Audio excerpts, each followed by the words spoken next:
हो गया। Good morning students. Voice double आ रहा है क्या? इधर भी वॉइस आ रहा है। हाँ, ये इको हो रहा है ना।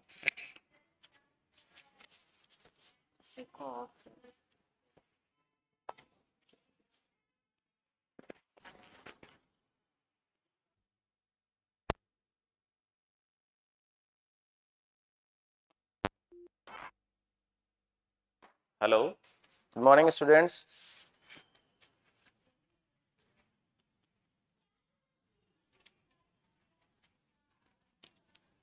चलिए,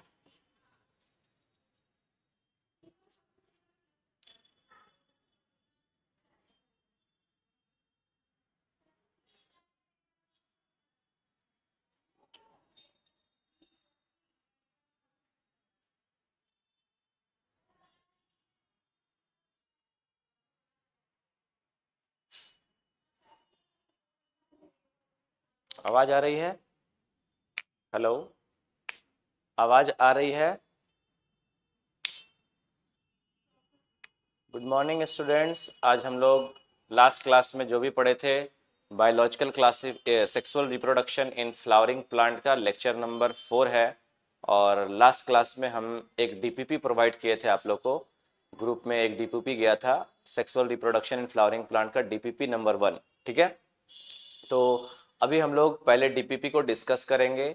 आप लोग डीपीपी अटेम्प्ट किए हैं, उसमें 10-15 क्वेश्चन था, आप लोग बनाए हैं, और कुछ क्वेश्चन और एक्स्ट्रा करेंगे आज हम लोग। उसके बाद चैप्टर स्टार्ट करेंगे। ठीक है, तो डीपीपी नंबर 1 अटेम्प्ट किए हैं या फिर अटेम्प्ट अगर नहीं किए हैं तो अभी 5 मिनट का टाइम दे रहे हैं, उसमें आप लोगों को खुद से अभी अटेम्प्ट करना। ठीक है, चलिए आज स्टार्ट करते हैं। लेक्चर नंबर 4 है हमारा, सेक्सुअल रिप्रोडक्शन फ्लावरिंग प्लांट का, और डीपीपी का डिस्कशन करेंगे पहले, उसके बाद फिर चैप्टर को स्टार्ट करेंगे। ठीक है, तो डीपीपी नंबर 1 यहाँ पे हम लोग ये दिए थे, डीपीपी 1। ठीक है, अब डीपीपी 1 में क्वेश्चन नंबर 1 देखिए। क्वेश्चन नंबर 1 बोल रहा है the proximal part of the filament of a stamen is attached to. बोले थे कि फिलामेंट का कितना पार्ट होता है। फिलामेंट का बताए थे 2 पार्ट, एक बताए थे डिस्टल पार्ट और एक बताए थे प्रॉक्सिमल पार्ट। तो यहाँ पे proximal part of a filament is attached to, तो आंसर क्या हो जाएगा? थैलेमस और दी पेटल। थैलेमस से या फिर पेटल से प्रॉक्सिमल पार्ट अटैच्ड होता है, तो उस पॉइंट को क्या बोल रहे हैं? प्रॉक्सिमल एंड, और ऊपर वाले एंड को क्या बोल रहे हैं? Distal end. ठीक है, एक मिनट इसको थोड़ा,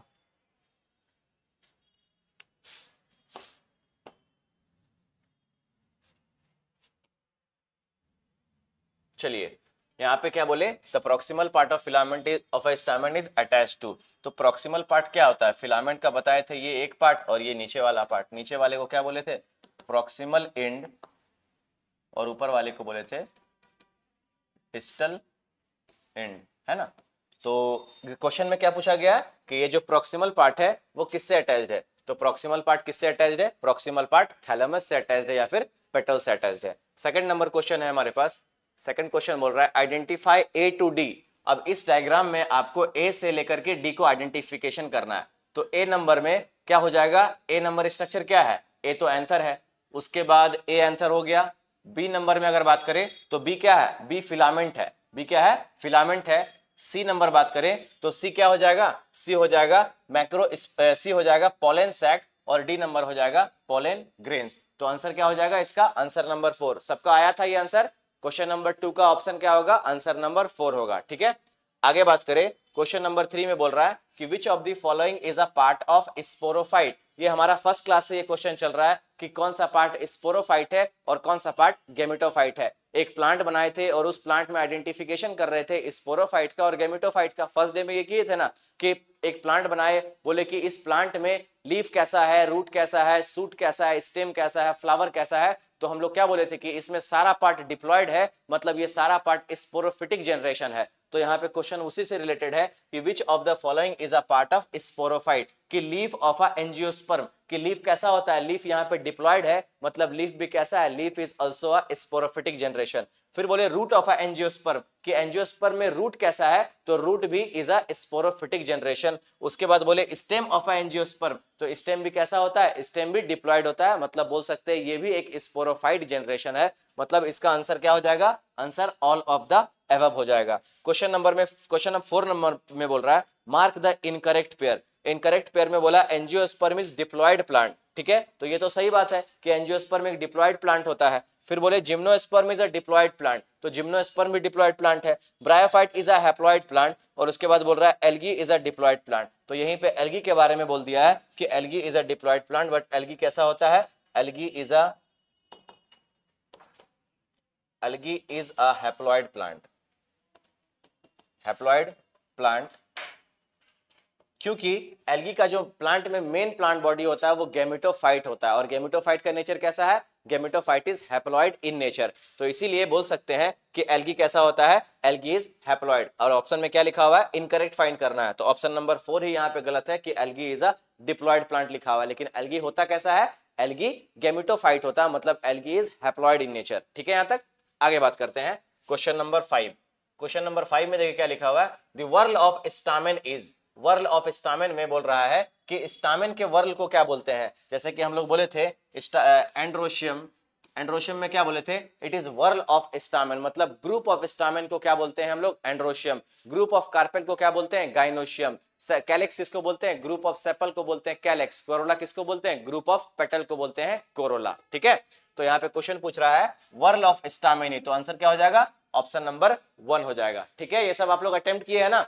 उसके बाद मार्क द इनकरेक्ट बोल रहा है कि the number and length of stamen are variable in flower of different species. इसमें हम बताए थे कि जो फ्लावर होता है, अलग अलग फ्लावर में, किसी फ्लावर में एक फिलामेंट हो सकता है, किसी में 2 हो सकता है, किसी में 4 हो सकता है, ये स्टेटमेंट हम बताए थे ना। तो यहाँ पे क्वेश्चन क्या लिखा हुआ है, मार्क द इनकरेक्ट, तो ऑप्शन बोल रहा है the number and length of a filament are variable in flower of different species, की अलग अलग जो स्पीसीज होगा उन स्पीसीज में किसी स्पीसीज में फ्लावर फिलामेंट का नंबर 1 होगा, किसी स्पीसीज में फिलामेंट का लेंथ बहुत ज्यादा हो सकता है, किसी स्पीसीज में फिलामेंट का लेंथ छोटा हो सकता है। तो आंसर ये क्या है, ये तो ऑप्शन तो सही बात है कि किसी प्लांट में फ्लावर फिलामेंट का जो लेंथ है वो वेरिएबल भी है और उसका नंबर भी वेरिएबल है, तो ऑप्शन नंबर 1 तो नहीं होगा इसका answer. Anther is terminal generally bilobed structure, तो एंथर के बारे में कैसा स्ट्रक्चर बताए थे, एंथर सबसे ऊपर प्रेजेंट होता है, इसीलिए इसके बारे में लिख रहा है it is terminal and generally bilobed. कितना लोब है इसके पास, 2 लोब है, ये हो गया एक लोब और ये हो गया इसका दूसरा लोब। ठीक है, नेक्स्ट क्वेश्चन है which of the following sequence is correct for microsporogenesis. Microsporogenesis हम लास्ट क्लास में पढ़ाए हैं, लेकिन माइक्रोस्पोरोजेनेसिस हेडिंग उसके बारे में लिखवाई नहीं है। हम माइक्रोस्पोरोजेनेसिस में क्या बताए थे, माइक्रोस्पोरोजेनेसिस में बताए थे कि यहाँ पे माइक्रोस्पोरेंजिया के अंदर में जो स्पोरोजिनस टिश्यू होते हैं वो आपस में कैसा होते हैं, आपस में इंटरकनेक्टेड रहते हैं। तो जो आपस में स्पोरोजिनस टिश्यू आपस में इंटरकनेक्टेड है, तो आपस में इंटरकनेक्शन को बोले थे प्लाज्मोडेस्माटल कनेक्शन। याद आ रहा है, प्लाज्मोडेस्माटल कनेक्शन के बारे में क्या बताए थे कि प्लाज्मोडेस्माटा का कनेक्शन को ब्रेक करने के लिए ऊपर से एक लेयर डेवलप कर जाता है जिसको क्या बोले थे, कैलोज लेयर। जब इसके ऊपर एक कैलोज लेयर डेवलप कर जाएगा तो प्लाज्मोडेस्माटा कनेक्शन क्या हो जाएगा, ब्रेक हो जाएगा। तो यहाँ पे प्लाज्मोडेस्माटल कनेक्शन अब ब्रेक हो गया और उसके ऊपर से एक लेयर डेवलप कर गया, उस लेयर को बोले कैलोज लेयर। क्या बोले उस लेयर को, उस लेयर को हम लोग बोले कैलोज लेयर। और उसके बाद हम फिर क्या बताए, उसके बाद बताए कि ये यहाँ पे बात ऐसा कर सकते हैं कि इसको लिख देते हैं प्लाज्मोडेस्माटा, प्लाज्मोडेस्माटा कनेक्शन ब्रेक हुआ और इसको अभी हम लोग क्या बोल रहे थे, इसको बोल रहे थे स्पोरोजिनस टिश्यू, स्पोरोजिनस, इसको हम लोग स्पोरोजिनस टिश्यू बोले। और इसको अब हम लोग क्या बोल सकते हैं, इसको बोल सकते हैं पोलन मदर सेल बोल सकते हैं। क्या बोल सकते हैं, पोलन मदर सेल बोल सकते हैं। क्लियर हुआ यहाँ तक बात।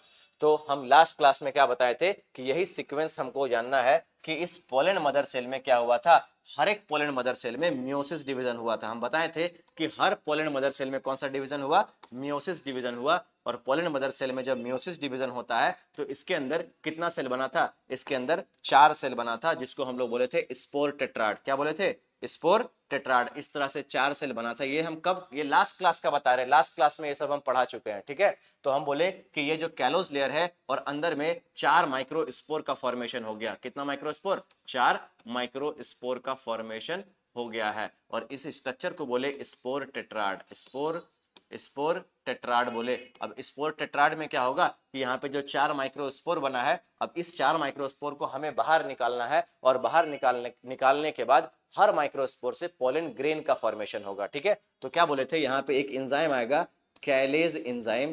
कैलेज एंजाइम क्या करेगा, कैलेज एंजाइम जो है इस कैलोज लेयर को डाइजेस्ट करेगा और डाइजेस्ट करने के बाद 4 माइक्रोस्पोर यहाँ पे बाहर निकल जाएगा। और माइक्रोस्पोर कैसा होगा? Microspore will be haploid in nature. Microspore कैसा होगा? Microspore will be haploid in nature. और हैप्लॉइड इन नेचर यहाँ पे माइक्रोस्पोर से क्या बनेगा? पोलन ग्रेन बनेगा। यहाँ पे क्या बनेगा? पोलन ग्रेन का फॉर्मेशन होगा, पोलन ग्रेन, और यहाँ से भी पोलन ग्रेन का फॉर्मेशन होगा। तो हम क्या बताएं? हम बताएं अभी पीछे लास्ट क्लास में बताए थे कि स्पोरोजिनस टिश्यू आपस में इंटरकनेक्टेड होते हैं, प्लाज्मोडेस्माटल कनेक्शन रहता है। तो उसके ऊपर एक कैलोस लेयर का डेवलपमेंट हुआ और कैलोस लेयर डेवलपमेंट होने के कारण डेवलप हो गया और जिसके कारण प्लाज्मोडेस्माटा कनेक्ट ब्रेक हो गया। अब प्लाज्मोडेस्माटा जो कनेक्शन है वो ब्रेक होने के बाद अब उस टिश्यू का नाम क्या पड़ गया? उस सेल का क्या नाम पड़ गया? उस सेल का नाम पड़ गया pollen mother cell. Pollen mother cell बन गया। अब क्या हुआ कि पोलन मदर सेल में स्टार्ट हुआ मियोसिस। जितना भी पोलन मदर सेल बनाना, हर पोलन मदर सेल में मियोसिस डिवीजन स्टार्ट हुआ और मियोसिस डिवीजन होने के बाद उसके अंदर कितना माइक्रोस्पोर बना? उसके अंदर 4 माइक्रोस्पोर बना। यहाँ पे पीएमसी में क्या कौन सा डिवीजन हुआ है? पोलन मदर सेल में। और पोलन मदर सेल कैसा होता है? Pollen mother cell is diploid in nature. यहाँ पे कौन सा डिवीजन किए थे? यहाँ पे लास्ट क्लास में हम लोग बताएं कि यहाँ पे मियोसिस डिवीजन होगा और मियोसिस डिवीजन होने के बाद यहाँ पे कितना सेल बना? यहाँ पे 4 माइक्रोस्पोर बना। अब इस कैलोज लेयर को हमें डाइजेस्ट करना है। उसको डाइजेस्ट करने के लिए कौन सा एंजाइम आया? कैलेज एंजाइम आया। कैलेज एंजाइम क्या किया? कैलोज लेयर को डाइजेस्ट किया और डाइजेस्ट करने के बाद जो अंदर में 4 माइक्रोस्पोर बना है वो चारों माइक्रोस्पोर बाहर आ गया और यहाँ पे मियोसिस डिवीजन हुआ है जिसके कारण 2n से जितना भी माइक्रोस्पोर बनेगा सब कैसा हो जाएगा? n हो जाएगा। इसीलिए यहाँ पे n लिखे हैं। 4 माइक्रोस्पोर है। अब इस microspore development of pollen grain मतलब कि माइक्रोस्पोर से अब पोलन ग्रेन बनेगा। ये भी हम लास्ट क्लास में बताए हैं कि माइक्रोस्पोर से पोलन ग्रेन का फॉर्मेशन कैसे होता है। यहाँ पे हैप्लॉइड स्ट्रक्चर और यहाँ पे ये जो हैप्लॉइड है और पोलन ग्रेन भी कैसा हो जाएगा? हैप्लॉइड से तो हैप्लॉइड ही बनेगा। तो माइक्रोस्पोर से डेवलपमेंट हुआ पोलन ग्रेन का। ये हम अभी रिकैप करवाए हैं, उसी से रिलेटेड ये क्वेश्चन है। अब देखना क्वेश्चन देखो क्या लिखा हुआ है। Which of the following sequence is correct for microsporogenesis? Microspore मतलब यहां तक के प्रोसेस को बनने को बोलते हैं माइक्रोस्पोरोजेनेसिस। पोलन मदर सेल से माइक्रोस्पोर, ये जो माइक्रोस्पोर है 4 माइक्रोस्पोर बनने तक के प्रोसेस को बोला जाता है माइक्रोस्पोरोजेनेसिस। क्या बोले? पोलन मदर सेल से माइक्रोस्पोर बनने तक के प्रोसेस को क्या बोला जाता है? माइक्रोस्पोरोजेनेसिस। तो हम यहाँ पे बोले कि क्वेश्चन बोल रहा है कि which of the following sequence is correct. हमें सीक्वेंस बताना है कि कौन सा सीक्वेंस करेक्ट है। पहला नंबर ऑप्शन है माइक्रोस्पोर मदर सेल माइटोसिस। अब क्वेश्चन के अकॉर्डिंग बात करते हैं, ठीक है। बोल रहा है माइक्रोस्पोर MMC, उस पोलन मदर सेल को हम लोग माइक्रोस्पोर मदर सेल भी बोल सकते हैं। तो यहाँ पे बोल रहा है MMC कैसा होता है? डिप्लॉयड इन नेचर होता है। माइक्रोस्पोर मदर सेल यहाँ पे बोल रहा है माइटोसिस डिवीजन करेंगे तो बनेगा माइक्रोस्पोर। तो क्या माइक्रोस्पोर मदर सेल में माइटोसिस डिवीजन किए थे क्या? वहां पे हम लोग मियोसिस डिवीजन किए थे। तो यहाँ पे ऑप्शन नंबर 1 यहीं पे गलत हो गया। फिर बोल रहा है कि microspore mother cell meiosis division किया, बना माइक्रोस्पोर टेट्राड और उसके बाद फिर क्या बना? माइक्रोस्पोर बना। फिर यहाँ पे ऑप्शन नंबर 3 में बोल रहा है माइक्रोस्पोर, फिर बोल रहा है टेट्राड। तो ऑप्शन नंबर 3 तो गलत हो गया। पहला नंबर में माइक्रोस्पोर ही ले आया, लेकिन लास्ट में जाके ना माइक्रोस्पोर बनता है।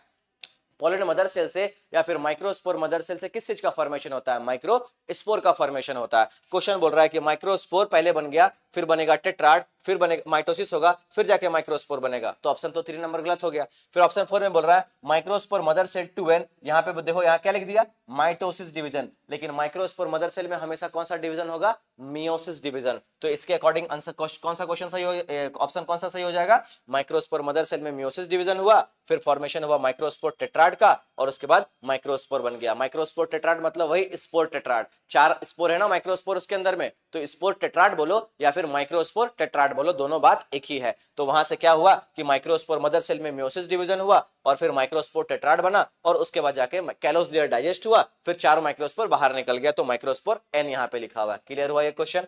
नेक्स्ट क्वेश्चन बात करेंगे कि बोल रहा है कि which of the following is incorrectly matched. कौन सा इसमें से गलत मैच किया हुआ है? पहला नंबर ऑप्शन है माइक्रोस्पोरेंजिया सर्कुलर। दूसरा ऑप्शन है एंथर इज टेट्रागोनल। टेट्रागोनल मतलब 4 साइडेड। एंथर कितना साइडेड होता है? 4 साइडेड बताए थे ना एंथर के बारे में। अब एपिडर्मिस बोल रहा है प्रोटेक्शन करेगा, बाहर वाला लेयर तो प्रोटेक्ट करेगा, और मिडिल लेयर बोल रहा है multi nucleated. Middle layer multi nucleated नहीं होता है, टैपेटम होता है मल्टी न्यूक्लिएटेड। लास्ट क्लास में बताए थे ना, टैपेटम इज बाई न्यूक्लिएटेड और मल्टी न्यूक्लिएटेड मतलब इसके पास 2 न्यूक्लियस भी हो सकता है और या फिर 2 से ज्यादा न्यूक्लियस भी हो सकता है। किस लेयर के पास? टैपेटम के पास, लेकिन यहाँ पे किसके पास लिखा हुआ है, यहाँ पे लिख दिया मिडिल लेयर। मिडिल लेयर के बारे में हम नहीं लिखवाए थे कि मल्टी न्यूक्लिएटेड है, हम लिखवाए थे टैपेटम के बारे में कि tapetum is a multi nucleated. तो यहाँ पे लिख दिया मिडिल लेयर, तो आंसर कौन सा हो जाएगा, ऑप्शन नंबर 4। मतलब हमको यहाँ पे इनकरेक्ट चूज करना है, तो इनकरेक्ट कौन सा ऑप्शन है, ऑप्शन नंबर 4। यहाँ अगर वही रहता टैपेटम इज मल्टी न्यूक्लिएटेड तो ये ऑप्शन सही रहता। ठीक है, चलो आगे बात करते हैं। फिर क्वेश्चन बोल रहा है from given middle layer vegetative cell PMC sporogenous tissue generative cell spore how many is haploid. अब यहाँ पे हमको फाइंड करना है कि मिडिल लेयर हो गया, एक लिखा है मिडिल लेयर, दूसरा नंबर लिखा है वेजिटेटिव सेल, तीसरा नंबर लिखा है PMC, फिर लिख दिया स्पोरोजिनस टिश्यू, फिर लिखा जेनरेटिव सेल और लास्ट में लिखा स्पोर। हमें क्या बताना है, हमें बताना है कि कौन सा स्ट्रक्चर हैप्लॉइड है और कौन सा स्ट्रक्चर डिप्लॉइड है। तो मिडिल लेयर कैसा होगा, middle layer is a diploid in nature. Vegetative cell कैसा होगा, vegetative cell is haploid in nature.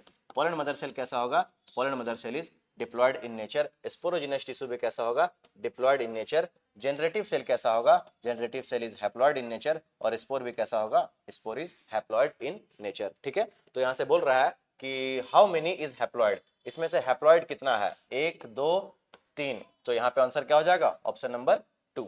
ठीक है, चलो आगे बात करते हैं। in the dash of a pollen grain prominent aperture called germ pore is dash whereas sporopollen is dash। तो यहाँ पे ये ऑप्शन अभी तो हम पोलन ग्रेन के बारे में बताए नहीं है, बट कर सकते हैं बिना बताए हुए। In the dash of a pollen grain prominent aperture called germ. तो जर्म पोर कहाँ पे होता है, एक्साइन वाला लेयर में एक स्ट्रक्चर में हम लास्ट क्लास में जाकर के देखना, वहां लिखे हैं जर्म पोर। तो लिख यहाँ पे बोल सकते हैं in the exine of pollen grain, in the exine of pollen grain prominent aperture called germ pore is dash, germ pore is present whereas sporopollen called germ pore is in the dash of pollen grain, exine of pollen grain prominent aperture called germ pore is present whereas sporopollen is absent। ठीक है, तो option number 10 का देखो क्या हो जाएगा, option number 10 का 2 कि एक्साइन प्रेजेंट और absent. In the exine of pollen grain prominent aperture called germ pour is present, कि बाहर वाले लेयर में एक पोर प्रेजेंट होता है जहां पे कंटिन्यूअस नहीं होता। अभी बताएंगे उसका स्ट्रक्चर, हम फिर से बात करेंगे उसके बारे में। चलो ये 10 क्वेश्चन हो गया, उसके बाद कुछ क्वेश्चन और लेकर के आए हैं जो हम लोग को अभी करना है। ठीक है,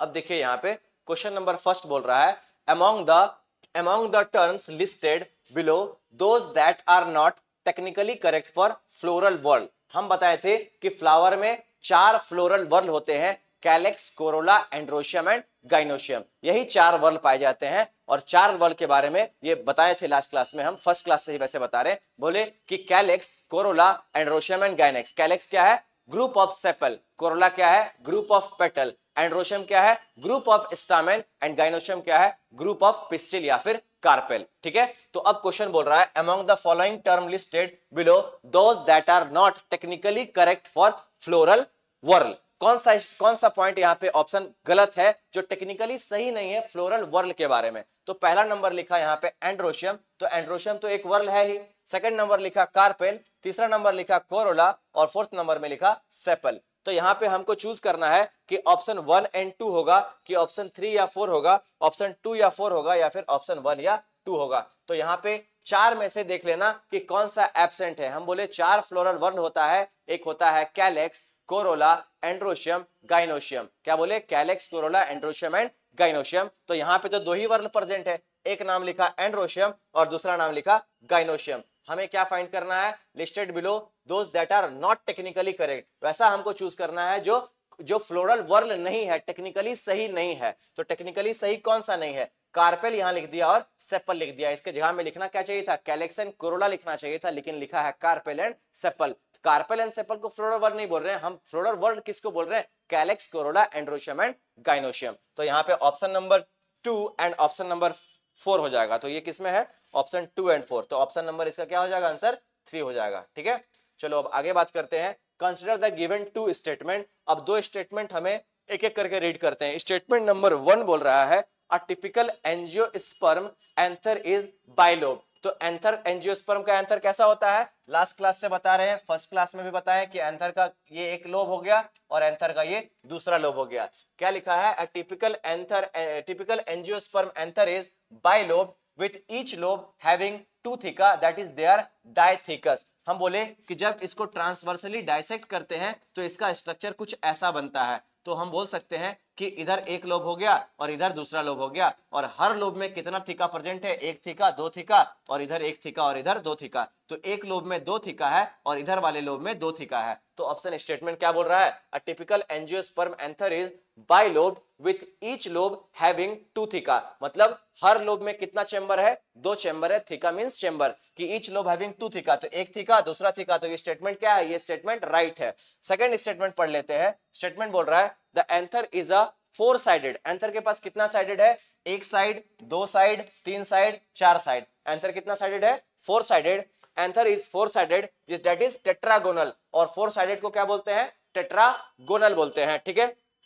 structure consisting of four microsporangia, और उन चारों कॉर्नर पे क्या प्रेजेंट है, चार माइक्रोस्पोरेंजिया प्रेजेंट है। बताए हैं कि चार माइक्रोस्पोरेंजिया प्रेजेंट होता है हर लोब पे, चार microsporangia located at the corner, two in each lobe. हर लोब में कितना माइक्रोस्पोरेंजिया है, इस लोब में एक, इस लोब में दो माइक्रोस्पोरेंजिया है, और इस लोब में, इधर वाले लोब में दो माइक्रोस्पोरेंजिया है। तो दोनों स्टेटमेंट क्या है, स्टेटमेंट 1 भी सही है और स्टेटमेंट 2 भी सही है। तो इसका आंसर क्या हो जाएगा, इसका आंसर देख लेते हैं। Statement 1 is correct, statement 2 is correct, तो आंसर इसका क्या हो जाएगा, आंसर नंबर ऑप्शन नंबर 1 हो जाएगा इसका आंसर, ठीक है।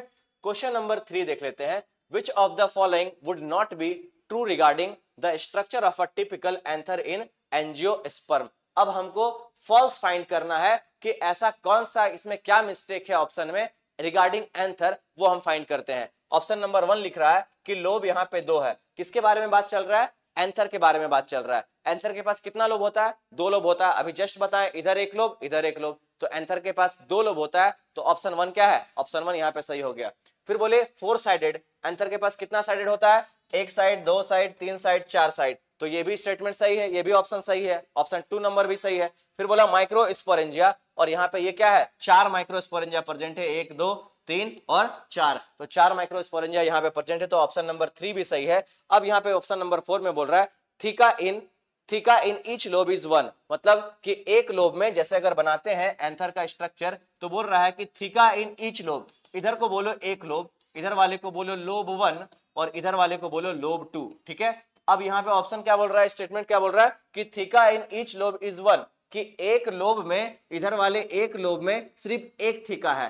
थीका क्या एक है, यहाँ पे एक थीका है, यहाँ पे एक थीका है, थीका तो दो है, तो यहाँ पे आंसर क्या हो जाएगा, यहाँ लिखा है theca in each lobe is 1, तो ये स्टेटमेंट, ये ऑप्शन क्या हो जाएगा, ऑप्शन नंबर 4 यहाँ पे रॉन्ग है। तो हमें फाइंड क्या करना था, फाइंड करना था कि which of the following would not be true, ऐसा कौन सा इसमें से चार में से चार ऑप्शन है जिसमें से जो सही नहीं है। तो एक लोब में कितना थीका होता है, एक लोब में दो थीका होता है, और ऑप्शन में लिखा था theca in each lobe is 1, तो ऑप्शन नंबर 4 हो जाएगा इसका आंसर, ठीक है। अब हमारे पास एक क्वेश्चन और है। In an angiosperm the structure that develop and become pollen sac is called. Last class में बताए थे, यहाँ पे क्वेश्चन समझ में आया क्या, क्वेश्चन क्या बोल रहा है कि in an angiosperm the structure that develop and become pollen sac is called, कि ऐसा कौन सा स्ट्रक्चर है एंथर में जो बाद में जाकर के पॉलन सैक में कन्वर्ट हो जाता है। तो लास्ट क्लास में बताए थे mature anther and young anther. तो यंग एंथर में हम क्या बताए, यंग एंथर में बताए कि चार लेयर प्रेजेंट होता है। एक बोले कि यहाँ पे आउटर मोस्ट लेयर है, सबसे बाहर एक लेयर हो गया एपिडर्मिस, फिर नेक्स्ट लेयर हो गया एंडोथीसियम, एपिडर्मिस एंडोथीसियम, फिर हो जाएगा मिडिल लेयर। तो यहाँ पे बोल दिए एपिडर्मिस एंडोथीसियम मिडिल लेयर, और अंदर में ये हो गया टैपेटम, और अंदर में क्या है माइक्रोस्पोरेंजियम। तो इस स्ट्रक्चर के बारे में हम क्या बोले कि इसको बोलते हैं, बोल सकते हैं माइक्रोस्पोरेंजिया या फिर माइक्रोस्पोरेंजियम, ठीक है। तो यहाँ पे क्वेश्चन क्या पूछ रहा है, और ये कौन सा एंथर है, ये एक यंग एंथर है, यंग एंथर। यंग एंथर के पास कितना लेयर होता है, यंग एंथर के पास चार लेयर होता है, epidermis endothecium middle layer and tapetum. और बोले कि ये जो स्ट्रक्चर है ये बाद में जाके किस में कन्वर्ट हो जाएगा, ये पूरा स्ट्रक्चर कन्वर्ट हो जाएगा पोलन सैक में, और उसको हम लोग बोले थे मैच्योर एंथर। मैच्योर एंथर में जाकर के कॉपी में देखना कि हम यहाँ पे सिर्फ 2 ही लेयर बनाए हैं मैच्योर एंथर में। मैच्योर एंथर में देखो एक लेयर यहाँ पे बनाए थे एपिडर्मिस एंड एंडोथीसियम, मात्र 2 लेयर बना होता है इसके पास। तो यहाँ पे हम लोग बोल सकते हैं कि एक लेयर ये एपिडर्मिस एंड एंडोथीसियम, ठीक है। तो यहाँ पे मात्र कितना लेयर है, 2 ही लेयर प्रेजेंट है। और ये जो स्ट्रक्चर है इस पूरे स्ट्रक्चर को हम लोग, एक मिनट,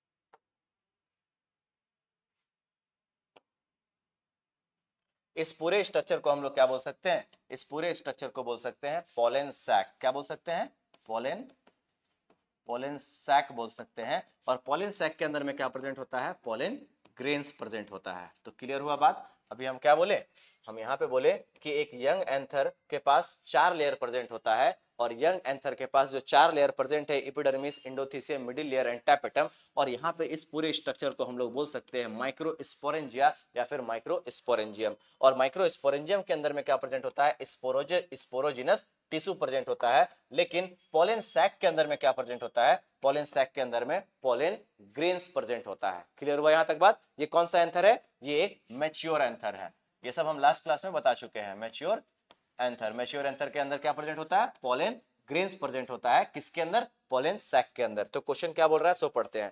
क्वेश्चन बोल रहा है, क्वेश्चन पूछ रहा है in an angiosperm the structure that develop and become pollen sac is called, कि हमको बताना है कि एंजियोस्पर्म के एंथर में कौन सा स्ट्रक्चर पोलन सैक में कन्वर्ट होता है। तो पोलन सैक में कौन सा स्ट्रक्चर कन्वर्ट होता है, यही जो माइक्रोस्पोरेंजिया है या माइक्रोस्पोरेंजियम भी बोल सकते हैं। It is converted into pollen sac. ये पोलन सैक में अब कन्वर्ट हो गया। और पोलन सैक के अंदर क्या प्रेजेंट है, पोलन ग्रेन्स प्रेजेंट है। तो ऑप्शन नंबर क्या हो जाएगा, in an angiosperm the structure that develop and become pollen sac is called. तो कौन सा स्ट्रक्चर पोलन सैक में कन्वर्ट हो जाएगा, तो ऑप्शन नंबर 2 चला जाएगा इसमें। ऑप्शन 1 लिखा है मेगास्पोरोफिल, ऑप्शन 2 लिखा है, दोनों सेम है ना, मेगास्पोरेंजियम। फिर ऑप्शन 4 लिखा है माइक्रोस्पोरोफिल। ये सब प्लांट किंगडम में पढ़ना है। माइक्रोस्पोरोफिल क्या होता है, मेगास्पोरोफिल क्या होता है, ये सब प्लांट किंगडम चैप्टर में आएगा। अब यहाँ पे ऑप्शन नंबर 2 आंसर हो जाएगा माइक्रोस्पोरेंजियम। इस स्ट्रक्चर को हम लोग माइक्रोस्पोरेंजियम भी बोल सकते हैं। ये माइक्रोस्पोरेंजियम किस में कन्वर्ट हो जाता है, microsporangium is converted into pollen sac. और पोलन सैक के अंदर में क्या प्रेजेंट होता है, पोलन सैक के अंदर में पोलन ग्रेन्स प्रेजेंट होता है। ठीक है, तो ऑप्शन नंबर यहाँ पे 2 हो जाएगा। फिर नेक्स्ट क्वेश्चन क्या है हमारे पास, क्वेश्चन बोल रहा है, अच्छा ये PYQ है, नीट 2016 में पूछा है। क्वेश्चन बोल रहा है कि विच one of the following statement is not true, कौन सा स्टेटमेंट इसमें से सही नहीं है। तो कौन सा स्टेटमेंट सही नहीं है देख लेते हैं। ऑप्शन 1 में बोल रहा है tapetum help in dehiscence of anther. Option number 2 बोल रहा है exine of pollen grain is made up of sporopollenin. Option number 3 बोल रहा है pollen grain of many species cause severe allergies. फिर ऑप्शन नंबर 4 बोल रहा है stored pollen in liquid nitrogen can be used in the crop breeding program। अब देखो इस ऑप्शन में से ऑप्शन नंबर जो 2 है, ये 3 है, इसके बारे में अभी हम नहीं पढ़ाए हैं। फिर ऑप्शन नंबर 2 के बारे में अभी नहीं बताए हैं। ऑप्शन नंबर 4 के बारे में भी हम नहीं बताए हैं। लेकिन ये क्वेश्चन हमें कॉमन सेंस से करना है। ऐसा नहीं है कि एग्जाम में जो आपको थोड़ा सा दिमाग भी लगाना पड़ेगा। तो अब देखो इसमें से हमको ऑप्शन को एलिमिनेट कैसे किया जाता है। क्वेश्चन बोल रहा है which one of the following statement is not true. तो यहाँ लिखा है tapetum help in dehiscence of anther. क्या ये स्टेटमेंट सही है? लास्ट क्लास में लिखवाए थे एपिडर्मिस, एंडोथीसियम और मिडिल लेयर तीनों मिल करके क्या करता है, प्रोटेक्ट करता है और डिहाइसेंस ऑफ एंथर करता है। जब इंडिविजुअली पूछेगा तो बोलेंगे एंडोथीसियम डिहाइसेंस ऑफ एंथर करता है। डिहाइसेंस का मतलब क्या कि जब एंथर मैच्योर हो जाएगा और मैच्योर होने के बाद जब उसके अंदर पोलन ग्रेन का फॉर्मेशन हो चुका है तो उस पोलन ग्रेन को बाहर निकालना है और बाहर निकालने के प्रोसेस को ही बोला जाता है डिहाइसेंस ऑफ एंथर। तो इस डिहाइसेंस ऑफ एंथर में कौन सा लेयर मदद कर रहा है? डिहाइसेंस ऑफ एंथर में एंडोथीसियम मदद कर रहा है। एपिडर्मिस जो बाहर का लेयर है वो प्रोटेक्शन प्रोवाइड कर रहा है। लेकिन जब तीनों लेयर मिला करके पूछे एपिडर्मिस, एंडोथीसियम और मिडिल लेयर तीनों मिल करके क्या कर रहा है, तो तीनों मिल करके एंथर को प्रोटेक्ट कर रहा है और एंथर को डिहाइसेंस ऑफ एंथर मतलब उसको पोलन को रिलीज करवा रहा है, मतलब डिहाइसेंस ऑफ एंथर करवा रहा है। तो ऑप्शन बोल रहा है कि tapetum help in dehiscence of anther. Tapetum का रोल ये नहीं था, टैपेटम का कुछ और रोल था। टैपेटम का रोल लिखवाए थे, it provide nourishment to the developing pollen grain. जो पोलन ग्रेन बन रहा है उसको नरिशमेंट कौन प्रोवाइड कर रहा है? उसको नरिशमेंट प्रोवाइड कर रहा है टैपेटम लेयर। लेकिन इसके बारे में यहाँ क्या लिखा है? Tapetum help in dehiscence of anther. तो यहाँ पे ये स्टेटमेंट क्या हो गया? यही स्टेटमेंट गलत हो गया। समझ में बात आया? अभी तीन ऑप्शन हम पढ़ाए नहीं है, तीन सा पॉइंट, ये जो 3 पॉइंट है इसके बारे में भी थोड़ा सा टॉपिक बाद में है, लेकिन ये क्वेश्चन हम जान करके दिए कि नहीं पढ़ाने के बावजूद भी आपको ऑप्शन को एलिमिनेट करना सीखना पड़ेगा। ये टॉपिक तो अभी पढ़ा ही नहीं है, इसके बारे में आपको नॉलेज नहीं है, लेकिन ये तो पढ़ा चुके हैं कि tapetum help in dehiscence of anther. ये स्टेटमेंट रॉन्ग है। कौन सा इसमें क्या होना चाहिए था? Endothecium help in dehiscence of anther होना चाहिए था, लेकिन यहाँ क्या लिखा है? Tapetum help in dehiscence of anther. तो ऑप्शन नंबर 1 ही इसका, यही ऑप्शन इसका ट्रू नहीं है, तो ऑप्शन नंबर 1 हो जाएगा इसका आंसर। ठीक है, अब यहाँ पे हमारा और क्वेश्चन तो नहीं है। ठीक है, अब इसके बाद अब कंटिन्यू करते हैं लास्ट क्लास के आगे, जो भी चीज हम लोग का छूटा हुआ है उसको फिनिश करते हैं। ठीक है, चलो अब यहाँ से कंटिन्यू करते हैं। एक बार आप लास्ट क्लास का नोटबुक ओपन कीजिए और नोटबुक ओपन करने के बाद देखिए कि लास्ट क्लास में कहाँ तक पढ़ाए हैं। ठीक है, चलो लास्ट क्लास में हमने माइक्रोस्पोर से पोलन ग्रेन का डेवलपमेंट देखा था। लास्ट क्लास में क्या बताए थे कि माइक्रोस्पोर, जैसे कि बना देते हैं यहाँ पे कि एक माइक्रोस्पोर के अंदर ये न्यूक्लियस प्रेजेंट है। ठीक है, माइक्रोस्पोर कैसा होता है? हैप्लॉइड इन नेचर होता है। फिर बोले कि इस माइक्रोस्पोर में स्ट्रक्चर डेवलप करेगा। यहाँ पे ये तो न्यूक्लियस तो प्रेजेंट है ही, बट इसमें एक वैक्यूल भी अपेयर हो जाएगा। यहाँ पे एक वैक्यूल आ जाएगा इसके अंदर। ठीक है, ये हो गया वैक्यूल। ठीक है, ये हो गया इसका न्यूक्लियस। ठीक है, नेक्स्ट क्या बताएं कि वैक्यूल का जो साइज है अब थोड़ा सा इंक्रीज कर गया। तो वैक्यूल का साइज इंक्रीज कर गया यहाँ पे, जिसके कारण न्यूक्लियस थोड़ा सा नीचे आ गया। न्यूक्लियस इज पुश्ड अवे, ये लिखवाए थे कि वैक्यूल का साइज इंक्रीज होने के कारण न्यूक्लियस जो है वो थोड़ा सा नीचे आ गया। फिर नेक्स्ट क्या हुआ? नेक्स्ट इस माइक्रोस्पोर में एक स्पिंडल डेवलप किया जिसको बोले एसिमेट्रिक स्पिंडल। यहाँ पे हम लोग बनाए थे इस तरह से स्ट्रक्चर बनाए, इसको बोलते हैं एसिमेट्रिक स्पिंडल। करता क्या है? It do unequal division, of cytoplasm. Cytoplasm का अनइक्वल डिवीजन कौन करता है? Asymmetric spindle fibre. ये क्या है? एसिमेट्रिक, आपको अभी याद रखना है, ये सेल डिवीजन में पढ़ना था कि एसिमेट्रिक स्पिंडल फाइबर क्या करेगा? साइटोप्लाज्म का अनइक्वल डिवीजन करेगा। ठीक है, अब अनइक्वल डिवीजन करेगा तो यहाँ पे जो स्ट्रक्चर, ये जो न्यूक्लियस यहाँ पे प्रेजेंट है, और एसिमेट्रिक स्पिंडल क्या किया कि इस पूरे साइटोप्लाज्म को अनइक्वली 2 पार्ट में डिवाइड कर दिया, और 2 पार्ट में डिवाइड करने के बाद ऐसा कुछ स्ट्रक्चर बना। एक सेल का नाम पड़ गया जेनरेटिव सेल और एक सेल का नाम पड़ गया वेजिटेटिव सेल। यही बताया ना लास्ट क्लास में। इसका नाम पड़ा था, ये स्पिंडल शेप्ड होता है, इसका नाम पड़ा था जेनरेटिव सेल, और इसका नाम पड़ा था वेजिटेटिव सेल पड़ा था। ठीक है, तो ये हमने लास्ट क्लास में पढ़ा था। इसका हेडिंग लिख सकते हैं माइक्रोस्पोर टू अच्छा उसमें तो लिखवा ही दिए थे। ठीक है, चलो क्या बोले? माइक्रोस्पोर से ये किस चीज का फॉर्मेशन हुआ? ये फॉर्मेशन हुआ एक पोलन ग्रेन का। अभी पोलन ग्रेन कंप्लीट नहीं हुआ है, पोलन ग्रेन अब कंप्लीट करेंगे। इसके आगे एक स्ट्रक्चर और बनेगा कि ये जो 2 सेल बन गया, एक वेजिटेटिव सेल और एक जेनरेटिव सेल, इसका फर्दर डेवलपमेंट होगा। और डेवलपमेंट होकर के क्या होगा कि डेवलपमेंट होने के बाद इसके बाहर 2 लेयर का फॉर्मेशन हो जाएगा। ऐसे एक सेल हो गया ये, यहाँ पे ये स्पिंडल फाइबर बना दो, मतलब ये स्पिंडल सेल बना दो, जेनरेटिव सेल, और यहाँ पे ये इसका इरेगुलर न्यूक्लियस बना दो। ठीक है, इसके बाहर 2 लेयर आया, एक लेयर को बोले इंटाइन, ऐसे एक लेयर आ गया इंटाइन। ठीक है, और एक लेयर आ गया एक्साइन। जो स्पोरोपोलिन अभी बता रहे थे ना, इसी के बारे में बता रहे थे, एक्साइन वाले लेयर के बारे में।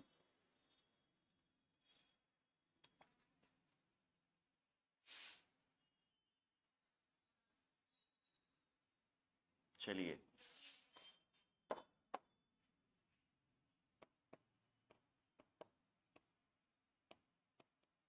यहां से आप लोग लिखना स्टार्ट कीजिए, matured pollen grain,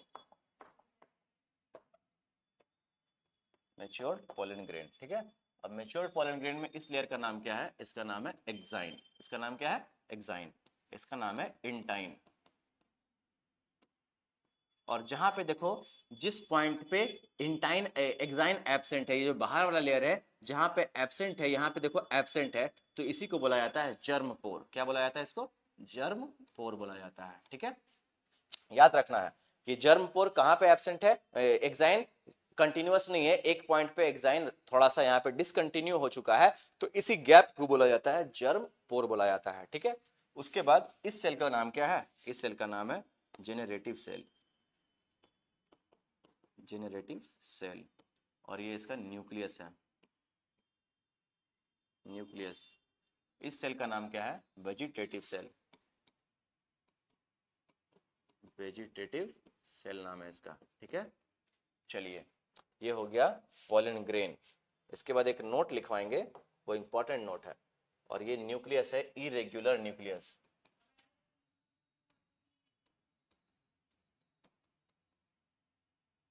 irregular nucleus. ठीक है, तो ये क्या है? ये एक मैच्योर्ड पॉलन ग्रेन है। ये क्या है? एक मैच्योर्ड पॉलन ग्रेन। इस मैच्योर्ड पॉलन ग्रेन में कितना सेल प्रेजेंट है? 2 सेल प्रेजेंट है। एक ये वेजिटेटिव सेल, ये पूरा ये वेजिटेटिव सेल, और उसके साइटोप्लाज्म में ये फ्लोट कर रहा है। तो हमारे एनसीईआरटी में लिखा हुआ है कि generative cell floats in the cytoplasm of vegetative cell. मतलब कि जनरेटिव सेल बस यही है कि ये जो स्पिंडल से बनाए इसका नाम जनरेटिव सेल है, और जनरेटिव सेल इस पूरे लिक्विड में फ्लोट कर रहा है। तो लिखा हुआ है statement, generative cell float in the cytoplasm of vegetative cell. तो यहां पे आपको ये स्टेटमेंट याद रखना है, ये बहुत इंपॉर्टेंट लाइन है कि जनरेटिव सेल, ये जो जनरेटिव सेल है इस पूरे साइटोप्लाज्म में क्या हो रहा है? इस पूरे साइटोप्लाज्म में फ्लोट कर रहा है। ये पूरा साइटोप्लाज्म है, और यहाँ पे इसका न्यूक्लियस प्रेजेंट है। कैसा न्यूक्लियस होता है इसका? न्यूक्लियस इसका इरेगुलर होता है। और ये कैसा शेप है? ये इट इज स्पिंडल शेप। तो यहाँ पे लिख दीजिएगा स्पिंडल शेप। Spindle shape. तो नेक्स्ट हम लोग क्या करेंगे, एक पॉइंट लिखेंगे, नोट करके लिखिएगा। फर्स्ट नंबर नोट लिखिएगा, वही note, generative cell floats in the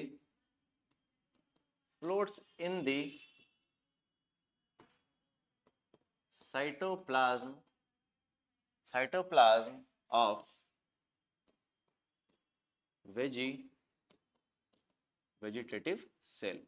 generative cell float in the cytoplasm of vegetative cell. ठीक है, सेकंड नंबर नोट लिखेगा, in 60% angiosperm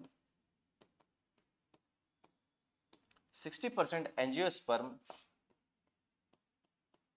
pollination occurs in two cell stage।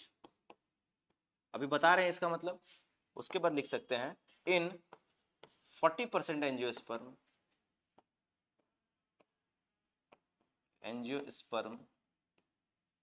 pollination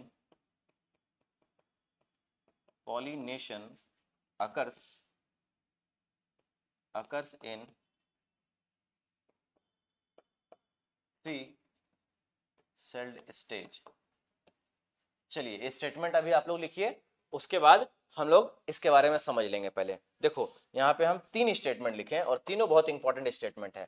पहला statement लिखे, generative cell floats in the cytoplasm of vegetative cell. इसका मतलब क्या होता है कि ये जो जनरेटिव सेल देख रहे हो ना, ये जो स्पिंडल सेल देख रहे हो, ये जो जनरेटिव सेल स्पिंडल शेप का है, ये इस साइटोप्लाज्म में, इस लिक्विड में क्या कर रहा है? फ्लोट कर रहा है। ठीक है, पहला स्टेटमेंट ये कर रहा है। दूसरा स्टेटमेंट क्या बोल रहा है कि इन 60% एंजियोस्पर्म पॉलिनेशन, 60% एंजियोस्पर्म में pollination occurs in 2-celled stage. मतलब कितना सेल स्टेज पे? 2-celled स्टेज पे। अब पॉलिनेशन क्या होता है? पॉलिनेशन तो आप लोग जानते हैं, releasing of pollen grain from anther to the stigma, कि पोलन ग्रेन का बाहर निकलना, किससे बाहर निकलना? एंथर से बाहर निकलना। कहां पे जाना? स्टिग्मा पे जाकर के लैंड होना। इस प्रोसेस को बोला जाता है pollination. Release of pollen grain from anther to the stigma is called pollination. तो यहाँ पे जब पोलन ग्रेन बाहर निकलेगा ना तो 60% एंजियोस्पर्म, ऐसा समझो कि जितना भी प्लांट है एंजियोस्पर्मिक प्लांट, उनमें से 60% एंजियोस्पर्मिक प्लांट में जो पोलन ग्रेन बाहर निकलता है ना वो 2 सेल्ड स्टेज पे बाहर निकलता है। कितना सेल स्टेज पे बाहर निकलता है?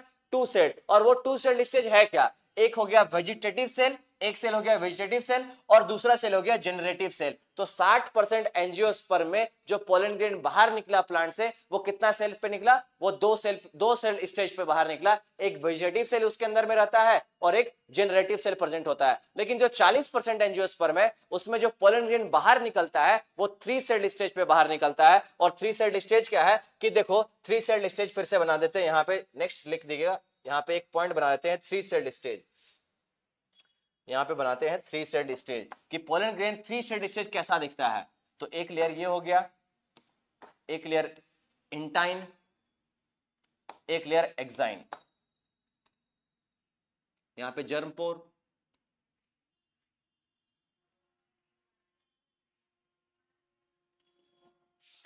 देखिए इधर ये हो गया वेजिटेटिव सेल का इरेगुलर न्यूक्लियस, ये हो गया spindle shaped vegetative generative cell. लेकिन होता क्या है कि ध्यान से देखना कि इधर 2 सेल्ड स्टेज में क्या क्या बनाए हुए हैं? 2 सेल्ड स्टेज में देखना यहाँ पे सिर्फ न्यूक्लियस एक प्रेजेंट है। यहाँ पे कितना प्रेजेंट है? एक न्यूक्लियस प्रेजेंट है, एक वेजिटेटिव सेल है और एक जनरेटिव सेल है। तो 60% एंजियोस्पर्म में जो पोलन ग्रेन बाहर निकला वो किस स्टेज पे निकला? 2 सेल्ड स्टेज पे निकला। उसके अंदर एक जनरेटिव सेल प्रेजेंट रहता है और एक वेजिटेटिव सेल प्रेजेंट रहता है। लेकिन 40% एंजियोस्पर्म में जो पोलन ग्रेन बाहर निकलता है प्लांट से वो 3 सेल स्टेज में बाहर निकलता है और 3 सेल स्टेज उसका ये है, कुछ इस प्रकार से होता है। यहाँ पे जो जनरेटिव सेल होता है ना इसके अंदर 2 मेल गैमेट में कन्वर्ट हो जाता है। जो न्यूक्लियस है जनरेटिव सेल का वो 2 मेल गैमेट में कन्वर्ट हो चुका है और इसी को बोला जाता है 3 सेल्ड स्टेज। एक हो गया वेजिटेटिव सेल, एक हो गया वेजिटेटिव सेल और ये हो गया 2 male gamete.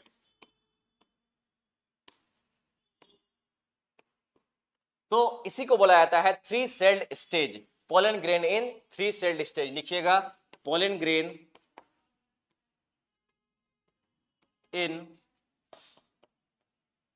3 celled stage. Pollen grain in 3 celled stage, जहां पे जो जनरेटिव सेल का न्यूक्लियस था वो 2 मेल गैमेट में कन्वर्ट हो चुका है। और पोलन ग्रेन को ही क्या बोला जाता है? Male gametophyte. तो लिख सकते हैं पोलन ग्रेन बोलिए या मेल गैमेटोफाइट बोलिए, एक ही बात है।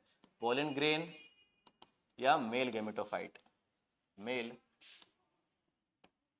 गैमेटो, पोलन ग्रेन और मेल गैमेटोफाइट। उसको आप पोलन ग्रेन बोल सकते हैं या मेल गैमेटोफाइट बोल सकते हैं, लेकिन मेल गैमेट नहीं बोल सकते। Pollen grain is not a male gamete, pollen grain is male gametophyte. अब देखो ये इस पोलन ग्रेन में जनरेटिव सेल का जो न्यूक्लियस एक था अब वो 2 मेल गैमेट में कन्वर्ट हो चुका है और इसीलिए इसको बोला जाता है 3 सेल्ड स्टेज, एक वेजिटेटिव सेल और 2 मेल गैमेट का सेल। तो इसीलिए इसको क्या बोला जाता है? 3 सेल्ड स्टेज। और 3 सेल्ड स्टेज में कितना परसेंट एंजियोस्पर्म होता है, पोलन ग्रेन बाहर निकलता है? 40%। जो 40% एंजियोस्पर्म है वो 3 सेल्ड स्टेज पे बाहर निकलता है। मतलब कि जो 40% एंजियोस्पर्म है उसका जो पोलन ग्रेन बाहर निकलता है प्लांट से वो कितने सेल पे होता है? वो 3 सेल पे होता है। 2 मेल गैमेट प्रेजेंट होता है और एक वेजिटेटिव सेल प्रेजेंट होता है। लेकिन 60% एंजियोस्पर्म में जो पोलन ग्रेन बाहर निकलता है वो 2 सेल्ड स्टेज पे बाहर निकलता है। एक जनरेटिव सेल उसके अंदर होता है और एक वेजिटेटिव सेल होता है उसके अंदर। ठीक है, अब हम लोग बात करेंगे आगे। नेक्स्ट हम लोग कुछ पॉइंट लिखेंगे, लिखिएगा young anther and mature anther. Young anther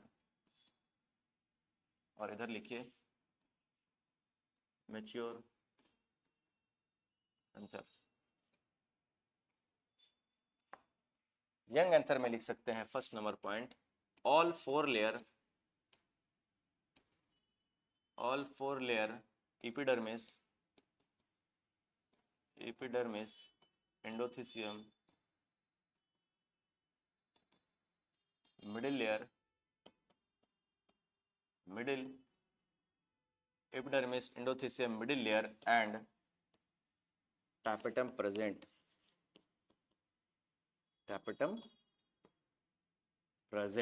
मतलब कि जो यंग एंथर होते हैं उसके पास चारों लेयर प्रेजेंट है, epidermis, endothecium, middle layer and tapetum. ये चारों लेयर कहां पे प्रेजेंट है? यंग एंथर में। लेकिन एक मैच्योर एंथर में क्या प्रेजेंट होता है, सिर्फ 2 लेयर प्रेजेंट होता है, only 2 layer,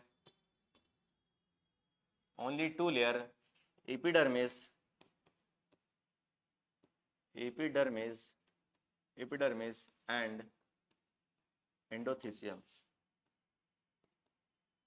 endothecium, endothecium is present here, present here. ठीक है, सेकेंड पॉइंट लिख सकते हैं, माइक्रो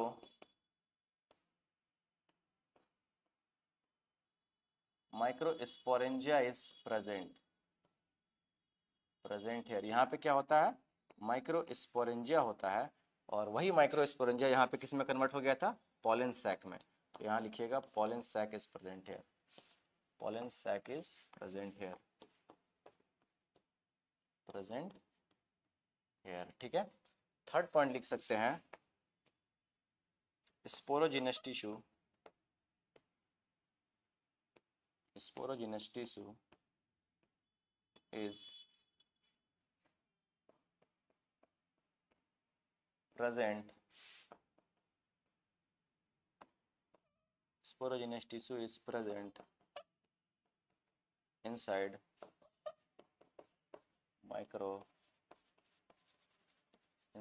microsporangia। और यहाँ लिख सकते हैं pollen grain is present inside pollen sac, pollen sac। ठीक है, और क्या लिख सकते हैं, एक पॉइंट और लिख सकते हैं, नेक्स्ट पेज पे हम इसके आगे कंटिन्यू कर रहे हैं। ठीक है, फोर्थ पॉइंट, फोर्थ में लिख सकते हैं इट इज ग्रीन, और यहाँ पे लिख सकते हैं इट इज डिहाइड्रेटेड, मतलब यहाँ से इसमें पानी ये सूख जाता है। मैच्योर्ड एंथर कैसा होता है, पूरा सूखा हुआ होता है, इसीलिए लिख सकते हैं it is dehydrated, it is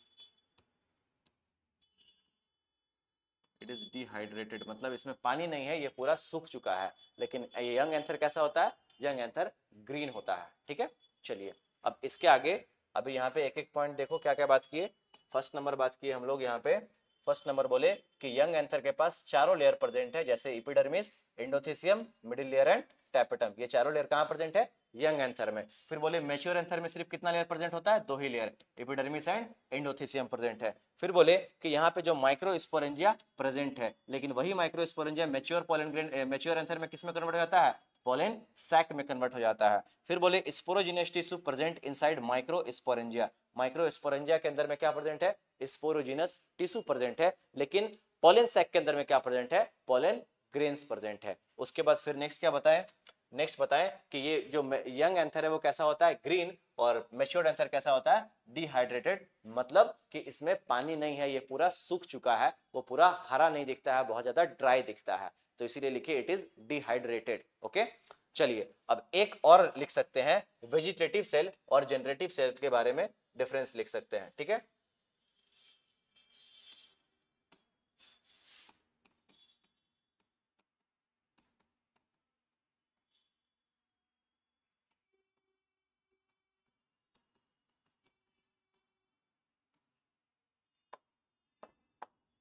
vegetative cell कैसा होता है, लार्ज होता है, जैसे देखिए यहाँ पे डायग्राम देखो, वेजिटेटिव सेल है ना, ये पूरा वेजिटेटिव सेल ही है, जिसमें से ये जो जनरेटिव सेल है ना सिर्फ इस पे फ्लोट कर रहा है, तो ये पूरा वेजिटेटिव सेल है ये सब। तो वेजिटेटिव सेल क्या ऐसा है, लार्ज है, तो यहाँ पे लिखेंगे vegetative cell is large, it is large, और इसमें लिख देंगे it is small, it is small. Okay, next लिखेंगे न्यूक्लियस इज इरेग्युलर, न्यूक्लियस कैसा है इसका, इरेग्युलर है, न्यूक्लियस इज इरेग्युलर, और इसका शेप, सेल का शेप कैसा है, cell shape is spindle, cell shape कैसा है, स्पिंडल, स्पिंडल। फिर लिख सकते हैं कि nucleus of nucleus of generative cell nucleus of generative cell gives two male gamete generative cell का न्यूक्लियस क्या देता है, दो मेल गैमेट का फॉर्मेशन करता है। ठीक है, तो ये डिफरेंस लिखिए आप लोग। उसके बाद नेक्स्ट हम लोग आगे बात करेंगे।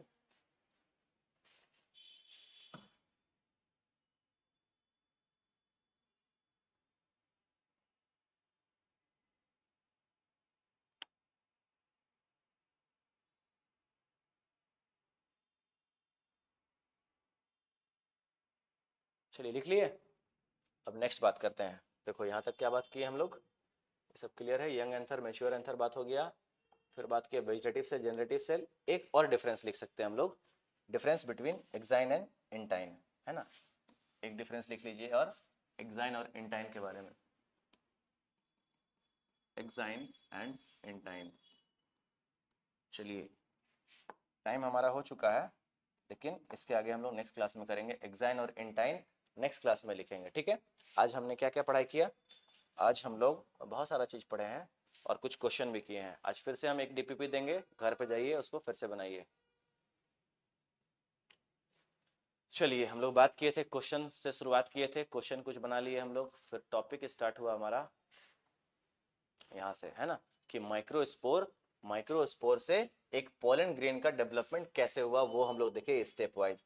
फिर यहाँ पे फिर बात किए कि यहाँ पे एक पोलन ग्रेन को क्या बोल सकते हैं, मेल गैमेटोफाइट बोल सकते हैं। ये कितने सेल्ड स्टेज पे है, ये अभी 2 सेल्ड स्टेज पे है। एक वेजिटेटिव सेल, ये वाला वेजिटेटिव सेल, और एक जनरेटिव सेल। कितना सेल हुआ, 2 सेल हुआ। और इसके पास ये जो न्यूक्लियस प्रेजेंट है, यही बाद में जाके किस में कन्वर्ट हो जाता है, मेल गैमेट में कन्वर्ट हो जाता है। मतलब कि पोलन ग्रेन, एक पोलन ग्रेन कितना मेल गैमेट दे सकता है, 2 मेल गैमेट दे सकता है। तो यही स्टेटमेंट, यही पॉइंट आप कहीं पे लिख लीजिएगा, ऊपर कॉपी में कहीं लिखिएगा। एक पोलन ग्रेन से कितना मेल गैमेट बनता है, 2 मेल गैमेट बनता है। One pollen grain equals two 2 male gamete. 2 male, एक पोलन ग्रेन से कितना मेल गैमेट बनता है, 2 मेल गैमेट बनता है। देखो ये पूरा स्ट्रक्चर एक पोलन ग्रेन है, लेकिन यही इसका जो जनरेटिव सेल का जो न्यूक्लियस है, ये बाद में किस में कन्वर्ट हो जाएगा, बाद में कन्वर्ट हो जाएगा पोलन ग्रेन्स में।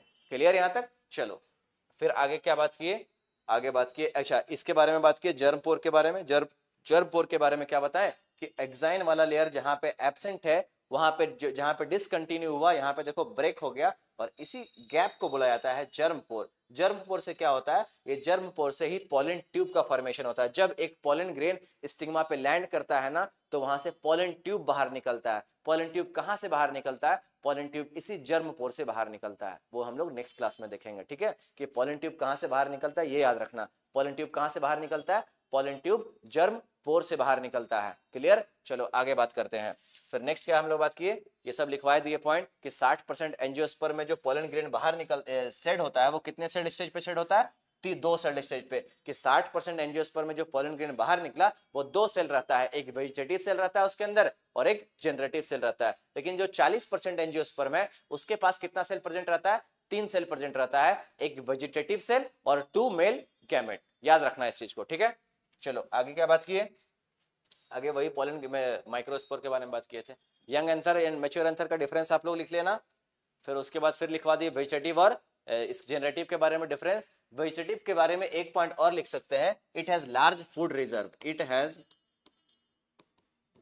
लार्ज फूड रिजर्व, इसके पास बहुत सारा न्यूट्रिशन प्रेजेंट है। Food reserve, it has large food reserve. ठीक है, चलो उसके बाद एक्साइन और इंटाइन का डिफरेंस हम लोग नेक्स्ट क्लास में करेंगे। इसके बाद हम लोग कंटिन्यू करेंगे, डीपीपी नंबर 2 देंगे, उसको बना करके लाना है। यहां तक हो गया। ठीक है, अब नेक्स्ट क्लास में मिलते हैं। Thank you.